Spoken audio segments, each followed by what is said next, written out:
Hindi ko rin kayo pinakausapan na gustuhin niyo ako. Ang pakiusap ko lang sa inyo ay maging handa at maging maingat.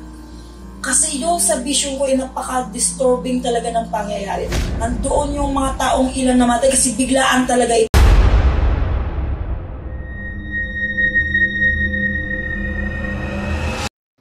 Hello po mga ka-PTV. Sa video na ito ay tatalakayin natin ang pagkapulbo ng 5 lugar na ito sa mga darating na hamon ng kalikasan ayon sa mga visions ni Madam Ruthie Baldwin. Pero kung ikaw ay hindi pa nakasubscribe sa aking channel, baka naman.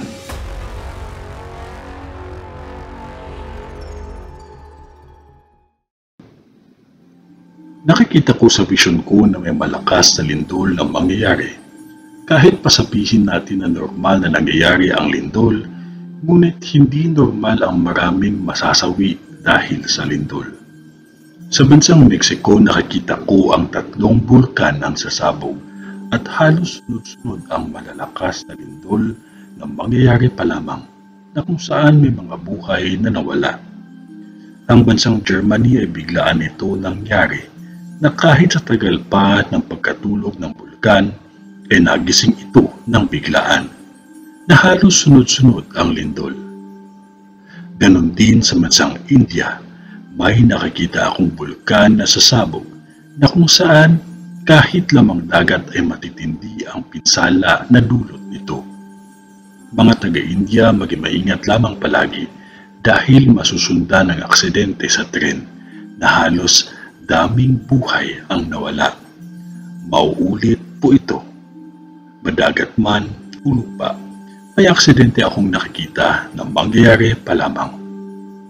Belgium, paghandaan ninyo dahil sobrang lakas at napakalakas na lindol na mangyayari at halos hindi mabilang ang masasawi.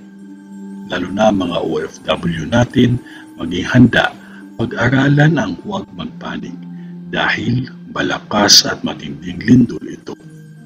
Marami akong nakikitang landslide na malala pa sa lahat. Kidlat na halos kumitil ng isang grupo. Maingat lahat ng mga taga-Belgium. Ganon din sa bansang Morocco, nagkaroon ng massive na lindol na malalakas ito at madaming pinsala ang nangyari na halos napulbos ang ilang bahagi ng lugar na ito. Sa bansang India, Mexico at Germany, nagkaroon ng massive na lindol na kung saan napakalakas. Matinding pinsala ang dulot nito, na kung saan halos buong bansa ay nagtulungan upang mahukay ang mga nasawi. Paghandaan ang hamon ng kalikasan na kung saan mapapasabi ka na lang na ngayon lang nangyari sa tanang buhay ninyo.